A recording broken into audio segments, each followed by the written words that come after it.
एक लड़का मंडी में सब्जी का काम किया करता था। किसानों से सब्जी खरीद के लाता था अपनी गाड़ी में लोड करके और फिर उसे मंडी में बेचा करता था। रास्ते में उसे आरटीओ ऑफिसर मिल जाती हैं महिला और वो उसकी गाड़ी को सीज कर देती हैं, चालान कर देती हैं। फिर वह परेशान हो जाता है और फिर वह डॉक्यूमेंट लेकर के उन महिला के पास जाता है आरटीओ के। तो वो आरटीओ महिला को देख करके परेशान हो जाता है, एकदम से चौंक जाता है। फिर आरटीओ महिला अपने ही पैसे से उस लड़के का चालान भरती हैं। आखिर उनका क्या रिलेशन था, क्या रिश्ता था जो आरटीओ ऑफिसर ने ही उस लड़के की गाड़ी का चालान भरा था? ये पूरी सच्चाई जानने के लिए आप इस वीडियो को अंत तक जरूर देखते रहें। नमस्कार, प्रणाम, मैं हूं रितेश कुमार।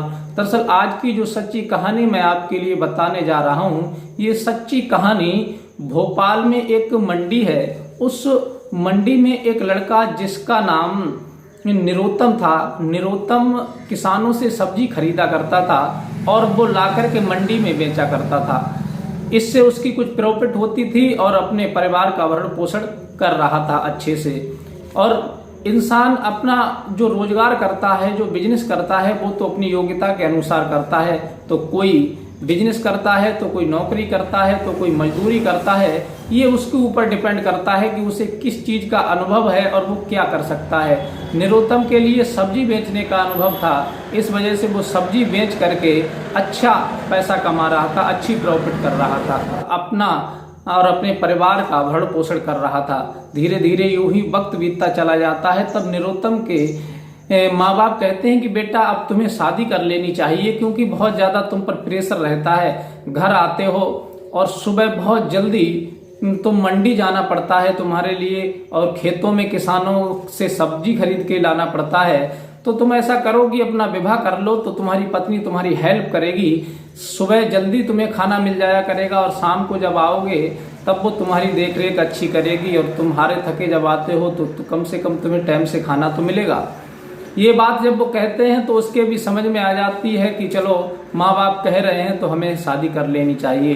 तभी एक गांव की रहने वाली एक लड़की जिसका नाम शिल्पा था, और शिल्पा से उसका विवाह हो जाता है। लेकिन शिल्पा जब घर में आती है दुल्हन बन करके, तो 1-2 महीने तो हर औरत का ये स्वभाव होता है कि चाहे पति कितनी भी कमी क्यों ना करता हो, चाहे ससुराल में कितनी कमियां क्यों ना हो, लेकिन 1-2 महीने तक वो अपनी जुबान नहीं खोलती, वो चुपचाप उस चीज को सहन करती रहती है।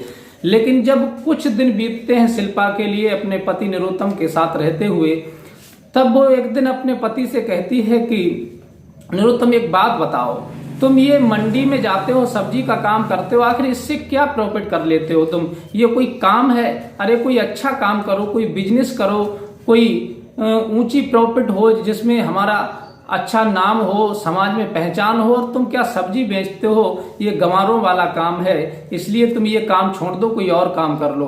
निरोत्तम कहता है कि मैडम जी, आपकी बात सही है, लेकिन मेन चीज तो ये है कि मुझे दूसरे कारोबार का नॉलेज नहीं है। मैं तो केवल सब्जी का ही अनुभव रखता हूं और सब्जी बेच करके मैं प्रॉफिट कमाता हूं, इससे अपने घर का भरण पोषण कर रहा हूं।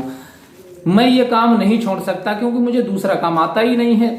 तब शिल्पा कहती है, अगर तुम्हें दूसरा काम नहीं आता है तो तुम ये काम करो, लेकिन मैं कुछ करना चाहती हूँ। मैंने कुछ पढ़ाई तो कर ली है, लेकिन आगे ग्रेजुएट और करने को रह गया है। ग्रेजुएट करने के बाद मुझे भी कोई नौकरी मिल जाएगी तो मैं नौकरी कर लूंगी, या फिर कोई अच्छी बिजनेस कर लूंगी, या फिर सरकारी जॉब मिलेगी तो सरकारी कर लूंगी, प्राइवेट मिलेगी तो प्राइवेट कर लूंगी। ये बात जब निरोत्तम सुनता है तो कहता है कि तुम कुछ नहीं करोगी, तुम घर पर रहोगी, क्योंकि मैं सब्जी से ही अपना इतना प्रॉफिट कर रहा हूँ, इतनी आमदनी कर रहा हूँ कि हमारा घर आसानी से चल रहा है, हमें और कोई ज्यादा खास जरूरत नहीं है। शिल्पा कहती है कि तो इसका मतलब ये है कि मैं इन 4 दीवारों के बीच में पिस करके रह जाऊं? मैंने जब पढ़ाई की है तो मेरी पढ़ाई किस काम की? और फिर आजकल पुरुष और महिला कोई किसी से कम नहीं है, सभी मिल करके कदम से कदम मिला करके आगे बढ़ रहे हैं और रोजगार के क्षेत्र में अपना नाम कमा रहे हैं। मैं भी पढ़ लिख करके आगे बढ़ूंगी। अगर मेरी किस्मत ने साथ दिया, मेरी मेहनत रंग लाई, तो मुझे सरकारी जॉब भी मिल सकती है, और नहीं भी मिलेगी तो प्राइवेट मिलेगी, और वो भी नहीं मिलेगी तो मैं अपना बिजनेस कर सकती हूँ। अकेले तुम कमा रहे हो, इससे केवल घर का पालन पोषण हो रहा है, बच कुछ नहीं रहा है, और जब मैं करूंगी तो कुछ तो बचेगा, तुम्हारा खर्च होगा तो मेरा बचेगा। लेकिन निरुत्तम इस बात को लेकर के क्रोध करने लगता है, कहता है कि मैं तुमसे मना कर रहा हूं कि तुमको कुछ नहीं करना है, तुम ना तो पढ़ाई करोगी ना कोई नौकरी करोगी, तुम घर में रहोगी और मेरे लिए खाना बनाओगी, बस माँ बाप की देखभाल करोगी। ये बात शिल्पा के लिए बहुत बुरी लगती है और वो कहती है कि तुम मुझे घर में कैद करके रखना चाहते हो, और मैं कोई ऐसी लड़की नहीं हूं कि जब घर से बाहर निकलूंगी तो केवल तुम्हारा नाम रोशन करूंगी, तुम्हें कभी बदनाम नहीं होने दूंगी, ना तुम्हारी इज्जत पर कभी दाग आने दूंगी। ये बात निरुत्तम सुनता तो है लेकिन अपनी पत्नी की बात मानता नहीं है। इस बात को लेकर के निरुत्तम और शिल्पा के बीच में झगड़ा होने लगता है। एक दिन निरुत्तम मंडी से जब आया और हारा थका ज्यादा था तो अपनी पत्नी शिल्पा से कहने लगा कि शिल्पा आज तो नुकसान हो गया, क्योंकि आज कुछ सब्जी जो थी वो बिक नहीं पाई और मौसम खराब हो गया, इस वजह से हमें कम दामों में देनी पड़ी, इसलिए आज कोई प्रॉफिट नहीं हुआ, आज मूड खराब है, पूरा दिन बेकार हो गया। शिल्पा कहती है कि बस यही तो मैं तुम्हें समझाना चाह रही थी कि तुम्हारी जो इनकम है इससे हम आगे नहीं बढ़ पाएंगे, और बस ये तो यहीं की यहीं खर्च हो जाएगा, हमारे पास बच कुछ नहीं पाएगा। ये बात सुनता है निरुत्तम तो अपनी पत्नी से कहता है, इसका मतलब है कि तुम बार बार वही बात दोहरा रही हो कि जब मैंने मना कर दिया कि तुम कुछ नहीं करोगी और तुम नहीं मानोगी। इसलिए उसे गुस्सा आ जाता है और फिर वो अपनी पत्नी के 2 तमाचे जड़ देता है। जब 2 तमाचे जड़ देता है तो वो रोने लगती है और अपने माँ बाप को फोन करती है। इधर तो निरुत्तम जाकर के सो जाता है और वो कहती है कि निरुत्तम मुझे घर में कैद करके रखना चाहता है, मुझे ना तो पढ़ाई करने दे रहा है ना कोई नौकरी करने दे रहा है, अब मैं क्या करूं, मैं इस घर में नहीं रहूंगी, इन 4 दीवारी के बीच में कैद नहीं रह सकती। तब वो अपने माँ बाप के घर चली जाती है और वहां जाकर के पढ़ाई करने लगती है। लेकिन निरुत्तम कि ये शर्त थी कि तुम ना तो पढ़ोगी ना कोई नौकरी करोगी, और शिल्पा की ये शर्त थी कि मैं आऊंगी इस शर्त पर, या तो मैं नौकरी करूंगी या फिर कोई रोजगार करूंगी। बस इसी बात को लेकर उन दोनों के बीच में तलाक हो जाता है। धीरे धीरे यूं ही 4 बरस बीत जाते हैं, और 4 बरस बीतने के बाद में शिल्पा जब से गई थी निरुत्तम के पास से तब से वो अपनी पढ़ाई शुरू कर दी उसने, और अच्छे नंबरों से पास होती चली गई। एक दिन उसने नौकरी के लिए अप्लाई किया, उसकी मेहनत रंग लाई और फिर वो आरटीओ ऑफिसर बन जाती है। और आरटीओ ऑफिस बनने के बाद वो अपने आरटीओ में बैठ करके अपनी ड्यूटी ज्वाइन करने लगती है, और इधर निरुत्तम अपना काम वही सब्जी का जो उसका रोज का निरंतर का था वो कर रहा था। अब वक्त धीरे धीरे वही बीतता चला जाता है। एक दिन आरटीओ ऑफिसर जो महिला थी उन्होंने कहा कि चलो, हमें काफी शिकायतें मिली हैं कि इस रूट से बहुत सारे ऐसे वाहन हैं जो ओवरलोड जाते हैं और कुछ गाड़ियां चोरी भी हो गई हैं, चलो आज दबस डालते हैं, चेक इन करते हैं, क्या वास्तविक कोई रिजल्ट हाथ आएगा या नहीं आएगा। तब वो अपनी टीम को लेकर के, पुलिस को लेकर के एक रोड पर चेक इन करने लगती हैं। उधर से उन्हीं का जो तलाकशुदा पति निरुत्तम था वो अपनी गाड़ी को लोड करके सब्जी से मंडी के लिए आ रहा था। तो रास्ते में मैडम के जो सिपाही थे वो उस गाड़ी को रोक लेते हैं और उसे सीज कर देते हैं, और सीज करने के बाद उसे चालान पकड़ा देते हैं कि तुम घर चले जाओ, ये गाड़ी आरटीओ ऑफिस में खड़ी मिलेगी आपको। क्योंकि उस गाड़ी का कोई डॉक्यूमेंट नहीं था, वो एक्सपायर हो चुकी थी, उसकी वैलिडिटी जो थी कागजों की वो निकल चुकी थी, बहुत पुरानी गाड़ी थी, ना जाने कब से निरुत्तम उस गाड़ी से काम कर रहा था और वो बहुत पुरानी गाड़ी थी, उसने पुरानी ही खरीदी थी। अब वो बहुत ज्यादा परेशान हो जाता है, उनसे गिड़गिड़ाता है, कहता है कि साहब हम बहुत गरीब हैं और फिर सब्जी बेच करके गुजारा कर रहे हैं, हमारी गाड़ी को छोड़ दो। लेकिन वो अफसर लोग नहीं छोड़ते हैं, और मैडम इधर गाड़ी में बैठी हुई थी, उन्हें नहीं पता कि आखिर हुआ तो हुआ क्या। अब वो निराश होकर के वहां से अपने घर लौट आता है। 2-4 दिन के बाद जब कुछ पैसे की व्यवस्था करता है तो आरटीओ ऑफिस में जब पहुंचता है, और आरटीओ ऑफिस में जब पहुंचा कागजों को लेकर के, तो सामने कुर्सी पर जब महिला को देखता है, अपनी ही तलाकशुदा पत्नी शिल्पा को, तो देख करके एकदम से चौंक जाता है। और शिल्पा जब उसको देखती हैं तो वो भी सोचती हैं कि आखिर निरुत्तम यहाँ क्यों आया है, बात क्या है। तब वो कहती हैं कि आइए निरुत्तम बैठिए, आखिर कैसे आना हुआ आज आरटीओ ऑफिस में, क्या काम है तुम्हारा। तब वो कहता है कि मैडम जी, हमारा चालान कट गया है, हमारी गाड़ी सीज हो गई है और मैं उसे छुड़वाने के लिए आया हूं और हमारे ये डॉक्यूमेंट हैं और हमारी सब्जी से भरी हुई गाड़ी आपके ही यहाँ पर खड़ी हुई है। वो शिल्पी कहती है कि अरे तुम्हारी गाड़ी का चालान किसने कर दिया, तुम्हारी गाड़ी सीज किसने कर दी, चेक इन के लिए तो मैं ही गई थी। तब वो कहने लगा कि परसों मैडम टीम ने मेरी गाड़ी को रोक लिया और फिर सीज कर दिया। मैंने बहुत उनसे प्रार्थना की लेकिन उन्होंने मेरी बात नहीं मानी। जब शिल्पी उन कागजों को जब देखती है तो वो कागज एक्सपायर होते हैं, बहुत लंबा उन पर जुर्माना डाला गया था निरुत्तम पर, और जब जुर्माना ज्यादा बड़ा था तो निरुत्तम भी बहुत ज्यादा टूट चुका था कि आखिर इतने पैसे मैं कहां से लाऊंगा।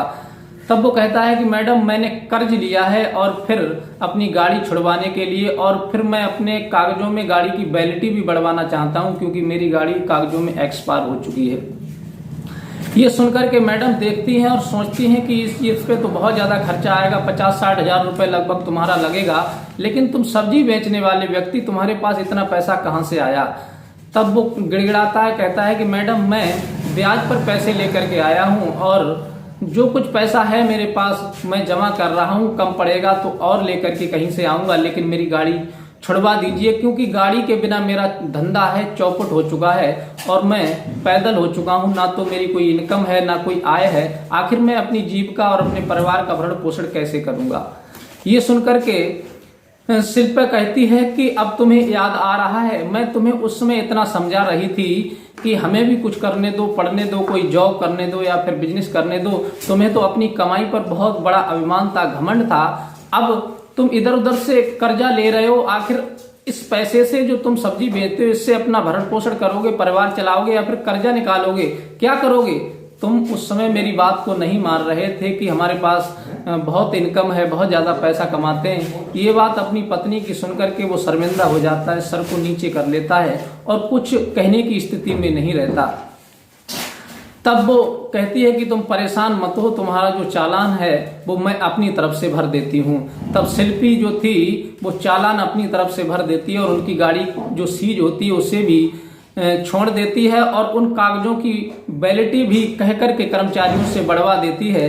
और जब ये बात जब देखता है कि हमारी पत्नी, तलाकशुदा पत्नी शिल्पी ने हमारी गाड़ी को अपनी तरफ से चालान भर दिया है और सीज जो थी गाड़ी उसे भी छुटवा दिया है और कागजों की वैलिडिटी बढ़वा दी है, तब वो बहुत खुश होता है और बड़ा एहसान मानने लगता है और हाथ जोड़ने लगता है कि मैडम आपका बड़ा एहसान है, मुझ जैसे गरीब पर आपने कृपा की और मैं आपका एहसान कभी नहीं भूलूंगा।